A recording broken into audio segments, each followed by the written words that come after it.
Welcome to the FangledCast, brought to you by Fangled Technologies, where we help you convert every person your company touches into a voracious advocate for your brand. Hello, everybody. Welcome back to the FangledCast. Today's going to be influential in many ways because I'm speaking with influencer expert Jason Falls. Hey, Jason, tell everybody a little bit about yourself and what you do before we dig into the meat of the conversation. Sure, Andrew. Thanks for having me on the show. So the short and sweet of it is I'm a digital strategist at an advertising agency called Cornett, which is based in Lexington, Kentucky. And one of the things that we do, amongst a bunch of other things, is influence marketing strategies and executions for our clients. I've been in the digital marketing social media space for quite some time. I've spoken at several conferences. I've written 3 books now. And, just kind of fell into social media in the mid 2000s when businesses and brands were starting to do it, and have always kind of had a natural gift to kind of plug businesses in and figure out, okay, how do we leverage social channels, digital channels, PR and whatnot to connect with our audiences? And influence marketing is kind of an extension of that. So that's kind of what I do. That's really cool. I've known Jason for a short time now and had visited the website and looked at some of the work that he did. And as everyone knows, when I bring someone on the show, I may be wrong, I may be right, but I only bring people on that I really think are experts in an area so that we can dig deep and talk about something and hopefully get better understanding and also break the myths that exist. The first myth that I always want to talk about when it comes to influence marketing is people seem to think that it's something new. Yeah. Let's talk a little bit about the history of, in your opinion, of where influence marketing began, which I would say is since the beginning of time. Yeah. I mean, if you boil it down to what you're actually trying to do, influence, right? You're trying to persuade an audience to take action, to do something, to think some way differently. And I mean, that's the definition of public relations. That's the definition in many ways of advertising. Now, the mechanisms and whether or not there's money involved and who the channels are kind of change a little bit. But influence marketing is nothing more than, just taking a look at how to find this group of people, this channel, influencers. And in today's definition, a lot of people think that that's people with big audiences on social networks. Yeah. But it could be anyone. I mean, I developed a strategy a couple of years ago for a local business in central Kentucky. And the people who were influencers for that business were local doctors, local dentists, local political and civic leaders. Had nothing to do with how many, followers they had on Instagram. Mm-hmm. So I look at influence marketing from a wider perspective rather than focusing in on the influencer and say, okay, what group of people influences the audience I'm trying to reach, and let's give them the tools, partner with them, and help them sort of carry that message forward. So if you think about it that way, influence marketing literally goes back to, the first caveman saying, hey, we should go over here to get out of the way of the dinosaurs, right? I mean, it's been around forever. Yeah, it's funny you bring up the caveman, because typically when I give the talk to someone about the beginning of influence marketing, I joke about when the caveman finally learned how to make fire. Mm-hmm. And Grog told his buddy, oak burns better. And the next thing you know, there were no oak trees left in the forest near the cave. That's a great way to point it out. Yeah. Yeah, it's the overlap is great. And for those of you out there that are listening, this is why Jason's on the show, because I for one am tired when I start talking about influence marketing and someone says, I can't afford that person. Mm-hmm. And my response is typically, I think there's more bang for the buck in that person people may not know, depending on the demographic that we're going for. Well, and let me kind of blow that person's mind a little bit, because if you think about any person who has influence over an audience, and the audience doesn't have to be huge, right?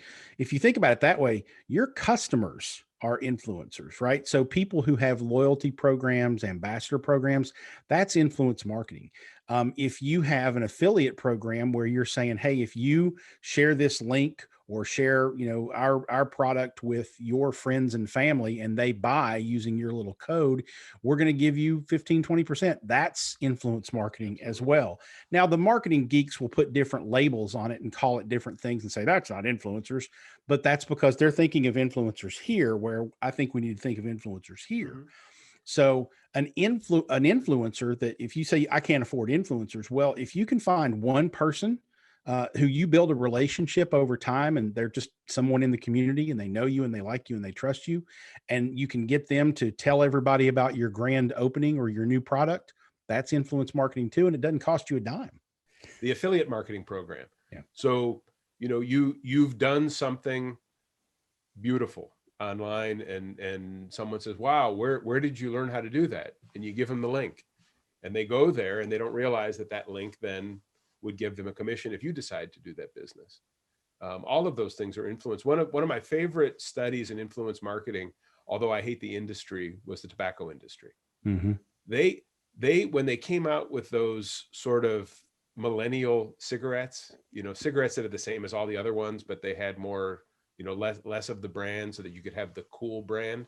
Mm-hmm. They used to put very attractive people out into the bars with the cigarettes, and people would come by and they would say, oh, what is that? And they would give them away. Hey, you want to smoke? And when a 20 something is encountering someone of the opposite gender that they find extremely attractive, offering them a cigarette, what are they going to do? They're going to taste it. And the next thing you know, those brands started to really grow in the market. They do it with the alcohol business. Yep, that's true. There's so many different ways that we don't even know that influencer marketing is influencing us. Can you have some other examples that you've seen? Well, I mean, that's a perfect example. In the spirits business, they call them bar babes. I'm sure that term is probably going to go, out the wayside now that we've kind of entered a new era of social yeah, that might get canceled, but they've always called them bar babes. And that works for a lot of spirits companies. Now, if you want to really drill in and say, does that particular person who is serving up shots or serving up cigarettes really have influence? They don't have influence in the sense of, I trust that person implicitly and I will, take any product recommendation they give me. But in the context of the bar, people are having drinks, there's someone of the opposite gender who's very attractive, who's walking around offering people free things, then yes, in that circumstance, they are influential. So there's different ways to kind of bear that down. But in terms of other examples, I mean, you can talk the guy who holds the sign out on the road by the car wash, with the air, wavy balloon guy, right? Those are influencers to a degree. But you think of the real influencers, the really important influencers in the world, political lobbyists. I mean, that's all about jockeying influence with legislators.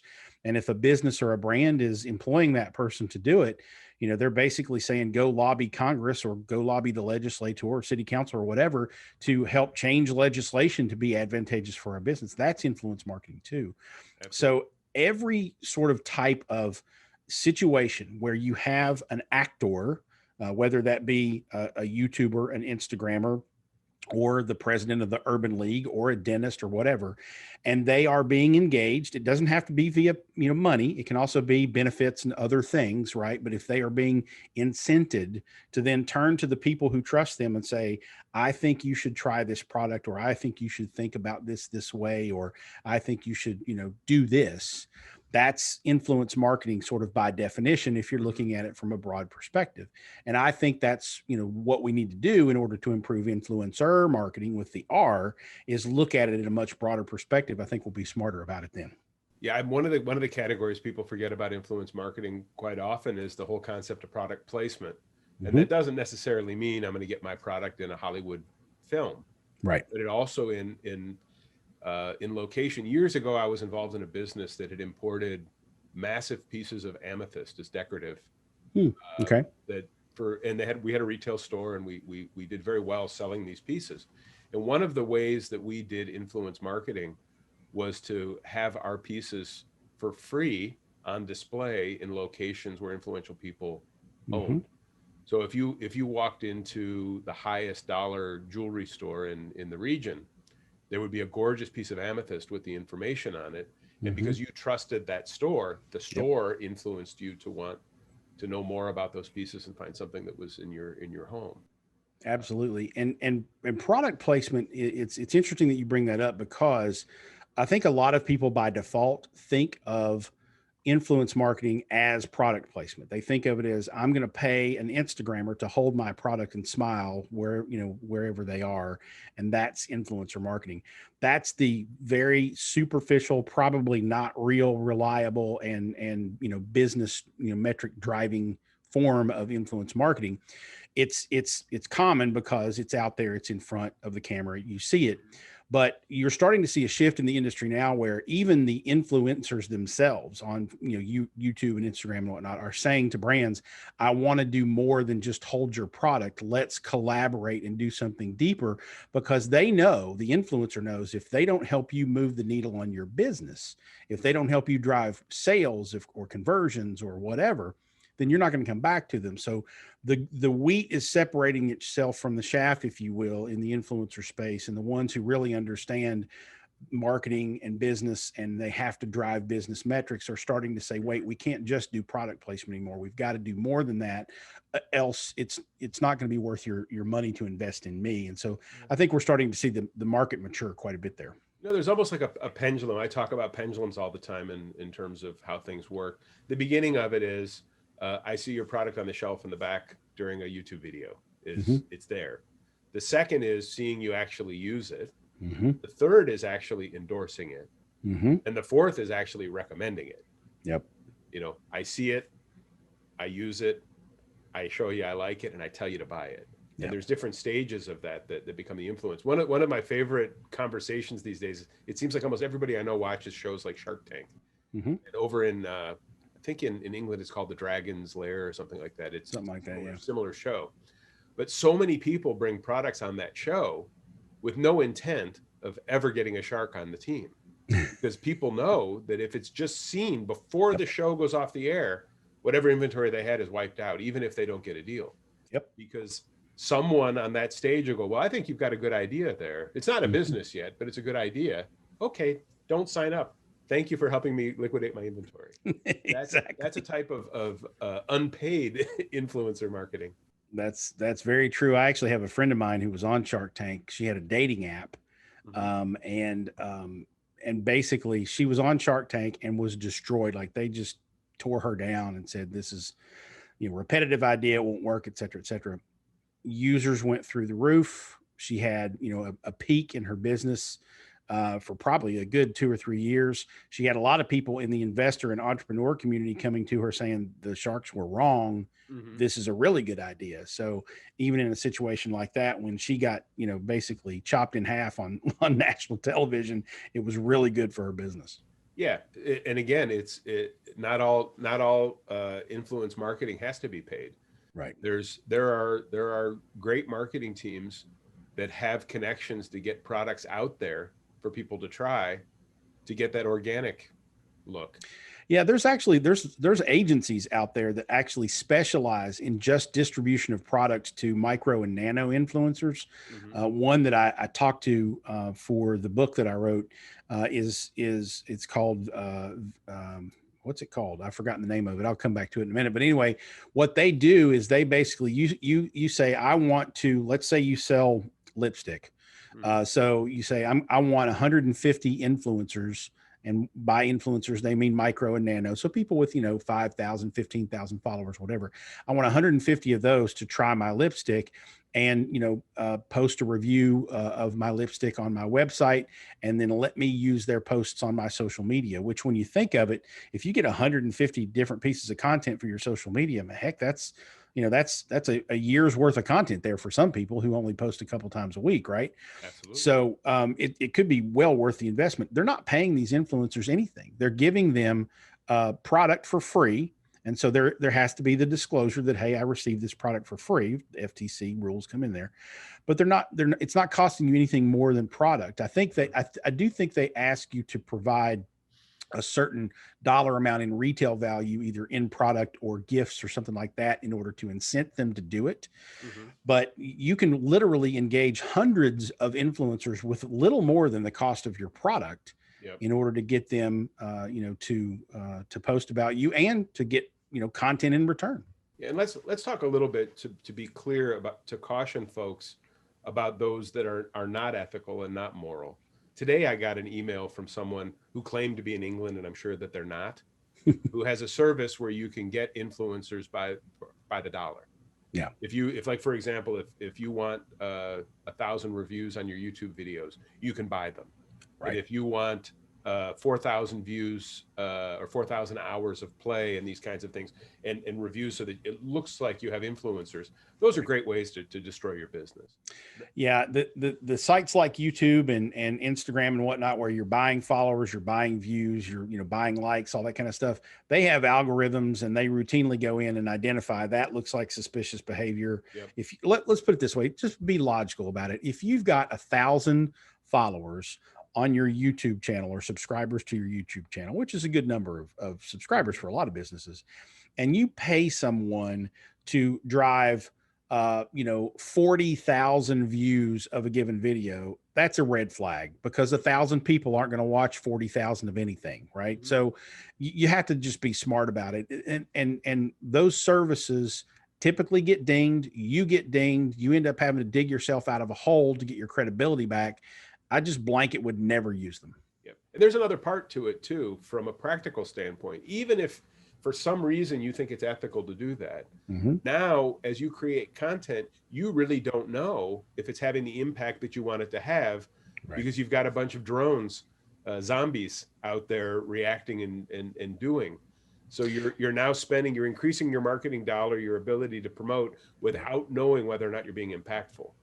And the influencers out there that have built big audiences doing that are getting found out, because the influencer marketing software packages you subscribe to now as a brand to help you find the right influencers to use, they have like percent spam follower counts so that you can see, well, this person's got 150,000 followers and they have really great content, but 60% of their followers are bots and spam and paid for.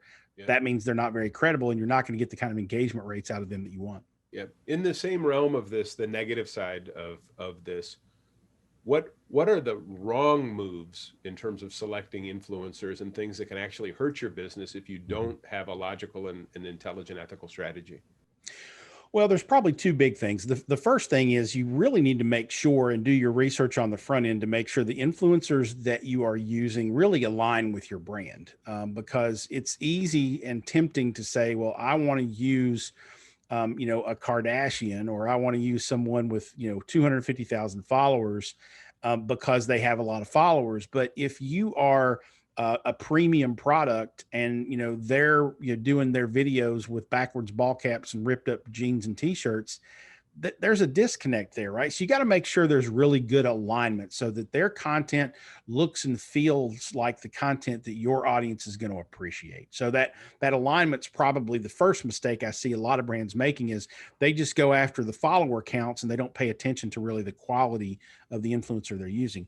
And kind of at the same time, what you also have to do when you're doing that front end analysis is you've got to make sure that influencer, and they should be able to give you some information that'll help you understand this, make sure they can move the needle for your business. If you're trying to drive awareness and just get more people to know who you are, that's one thing. You can go for the big audiences at that point. But if you're trying to drive foot traffic in your retail store, if you're trying to drive conversions on your website, you need to know with some degree of reliability that the influencers you're choosing can persuade their audience to actually do something other than hit the like button, right? You need to have ones that have conversion rates that can say, hey, I did a previous project that had, a similar goal, and we drove, 20,000 conversions on their websites doing this program because my audience responds to me. Dig a little deeper, ask them for some success metrics, some proof positive that they can do what you want them to do, and you'll probably avoid a lot of mistakes. Yeah, the Fangled way, the core of our business is helping people convert every touch into a voracious advocate for their brand. There's a pitfall to that, which falls right into what we're talking about. Imagine if the influencer that we're working with is misusing our product, or they're making promises that it can't keep, or anything else that could be. All of a sudden you find out that influencer is involved in some radical political group that you don't want to be affiliated with. All of those things matter. I came from an industry for a very short period of time where fans of their product created fan groups, and they would have like reunions where they would bring all the people together that were fans of it. Mm-hmm. And everyone thought, well, that's fantastic. Well, if one of those non-sanctioned, not sponsored meetings were to happen, imagine somebody got hurt. Yep. Or somebody did something stupid and got arrested, or take it to the next level. Someone got killed at that event. That can negatively affect your brand. Absolutely. So caution to this influencer thing. I used to laugh when like the Jackass guys were doing stuff. What kind of a product would want those guys as their influencer? and the reality is there were a lot of brands that were placed and a lot of people who banked on, because the audience that they were going after, that segment, were ones that would like to see somebody get hurt because they think it's funny. Yeah, sure. So, but I mean, that whole part is really important. it is. And a lot of my clients that I've dealt with over the years are in the spirits industry. Yes. And so, that's one where we have to be really careful about the influencers we choose, because, the spirits industry, whether you know anything about it or not, I can tell you from working with spirits brands for almost 20 years now, they really are, all of the companies are really adamant about the fact that we have to market a certain way. We're not trying to, go close to the line, blur the lines. We don't market to kids. If you're underage, you don't get it. We're going to stay as far away from that as possible. And every spirits brand I've worked with is like that. They are insistent that this is for a certain age group, et cetera, et cetera. But when we choose influencers that we're going to work with, we have to, do background checks. We have to understand, do they have a series of DUIs? Are they the kind of person who's going to be doing an event where we're a sponsor or we're associated with them, and they're going to get nasty drunk and misbehave? Like we just can't come anywhere near that. Even the brands that are more marketed toward the, party lifestyle type of consumer have to steer way clear of those types of influencers. I worked with a brand once, and we found an online comedian, and he's a little bit like a Jackass guy. He liked to do weird stunts and jump off of tops of houses into swimming pools and stuff like that. But before he would do these stunts, it wasn't me. Okay, just checking. No, but before he would do these stunts, he would take a 750 milliliter bottle of our product and drink the whole thing. Which is off limits. No, that's overconsumption. That's not drinking responsibly. There's no way we would ever want anybody to do that. And I actually reached out to him and called him one time and got him on the phone and explained to him why we're not going to come anywhere near you as a sponsor or as a brand. We would love to, because we love your content. We think you're great, and we know you're a big fan of the brand, but there's no way. And here's why. And he was like, yeah, I get that. I understand. You guys got to follow the rules. I just won't use a sponsorship from you guys. I'm like, okay, if that's what you want to do, that's fine. But if you clean it up, let me know. Yeah. And keep consuming. Yeah, exactly. Yeah. Buy all the bottles you want. We can't give you free ones if you're going to do that with it, for sure. Yeah. So you're implying that the guy who's the influencer to sell top dollar single malt scotch is not the same guy? No, $2 chuck from the convenience not store? at all. I think if anybody in the single malt world saw somebody guzzling a whole bottle, they hunt them down and beat them with the bottle. Yeah, that's not a responsible use of a good product right there. Yeah. I was in the beverage industry for a while. I was part of a team. We developed hybrid aging barrels for the spirits and wine industry. Nice. I'm really familiar with it. And it's funny, the first time that you go to like a wine show, talk about influencer, you have this opinion of fine California wines as these very sophisticated guys and you go to the show, they're farmers. Yeah. And salt of the earth people who really care about making it, but their customer base doesn't need to know that. No. Because if they knew it was just farmers making the stuff, it wouldn't have the value as the teams of influencers who go out, the sommeliers and all of the, as we used to call them, the snooty crowd. Oh yeah. Which adds the value to the product, which is kind of the last part of influencing that I wanted to talk about, is how can people use influencers to change the perception of their product to get into new market spaces? Yeah, that's a really good question. And that's what I would call, sort of the advanced use of influence marketing, when you're really not using them for product placement or driving people to your website, but really just trying to change people's opinions based on who you're using. And it really goes back to that question of brand alignment, right? So, and we'll stick with spirits. So I work in the bourbon industry a lot, and there's a lot of different brands of bourbon out there. There's been a big boom over the last 20 years. And there are bourbon brands that you would, that are targeted toward and marketed toward the party crowds, or the legal purchase age to 30 years old. They're going to go out and party. They're going to, have good weekend fun and all that good stuff. And then there are ones that are like, hey, our stuff is too good to mix. Don't put this in a cocktail. This is, you drink it neat. It's like scotch, respect the product. And then there's, lots of brands in between. So in order to make sure that you are changing perceptions about your brand, let's say your brand is closer to that party crowd and people buy your product to, mix in cocktails, do shots and things like that you would do if you were in college at a bar. Well, you want to align yourself differently than you align yourself with different influencers. You align yourself with a little older crowd. You align yourself with people who are much more, their content is much more focused around style and sophistication and, elegance and whatnot. And so, like, for instance, if you go to, and this is one of my clients as a disclosure perspective, if you go to 1792bourbon.com, there's plenty of information there about the bourbon, but if you click on 1792 Style, it's an online magazine for what I would say the discerning lifestyle. Yes. So if you are high net worth or you aspire to be high net worth, there's fashion, home decor tips. There's certainly cocktail recipes. Because of COVID, the content there has a lot of focus on home bars and home entertainment. That is not something that a 22-year-old in college is necessarily going to think is cool. And so they're going to probably see that and go, well, 1792 bourbon maybe isn't for me yet. But the person who is somewhat successful in life, has achieved a little bit, has a little bit of discretionary income, wants to sort of bring their life to a more upscale thing, that's a bourbon they can align with. So it's really about that alignment on the front end that helps you.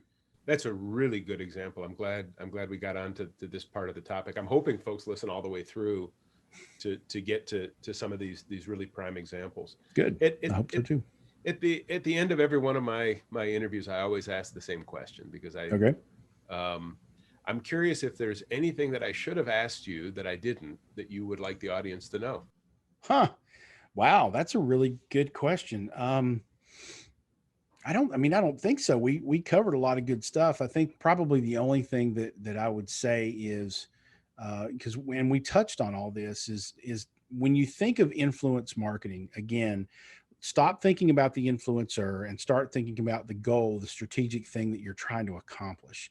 And if you look at it that way and take away that prejudice, that bias to think about Instagram and YouTube and start thinking about who can really influence my audience. I'm telling you, we did something for a local hospital not too long ago.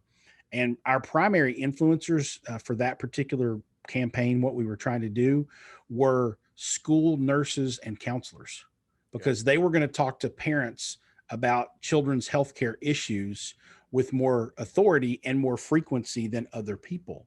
So yeah, local doctors were a part of it too, but school nurses and school counselors don't have 25,000 followers on Instagram. And if they do, it's not the followers we're trying to reach, right? So you've got to start pulling back and thinking about influence, what you're trying to accomplish rather than the influencer. Yep. And I think that'll help you make a lot better decisions. I've been getting a lot of feedback from folks who watch the FangledCast, and people are starting to catch on to my secret theme, which is all of these things we're talking about are tactical tools. Yep. And none of them are of any use if you don't go back to the core to build your strategy based on who is your customer, what are their challenges, problems, desires, and how you as a company can resolve those and make their lives better. And when Absolutely. You have that in mind, influence marketing is certainly one of the tactical tools we look at first. Sure. In terms of building that strategy or implementing that strategy going forward. I'm so glad to have met you, Jason. I know this is a short time we've known each other, beginning to a very long future. I can see lots of ways that we could be working together in the future. And I'll put all of your information about your company, contact, shoe size in case someone wants to buy you a pair. And really, it's been a pleasure having you on the show. Thank you so much. Andrew, thank you for the time. I really appreciate it, man. Yeah. And for those of you at home on your exercise bike, in your spacecraft, wherever you are listening to the podcast or watching it, share with a friend, like it if you liked it, subscribe, fax an old person so they know they can listen to it. And we'll see you on the next FangledCast. Thanks so much, everybody. Bye now. Brought to you by Fangled Technologies, where we help you convert every person your company touches into a voracious advocate for your brand.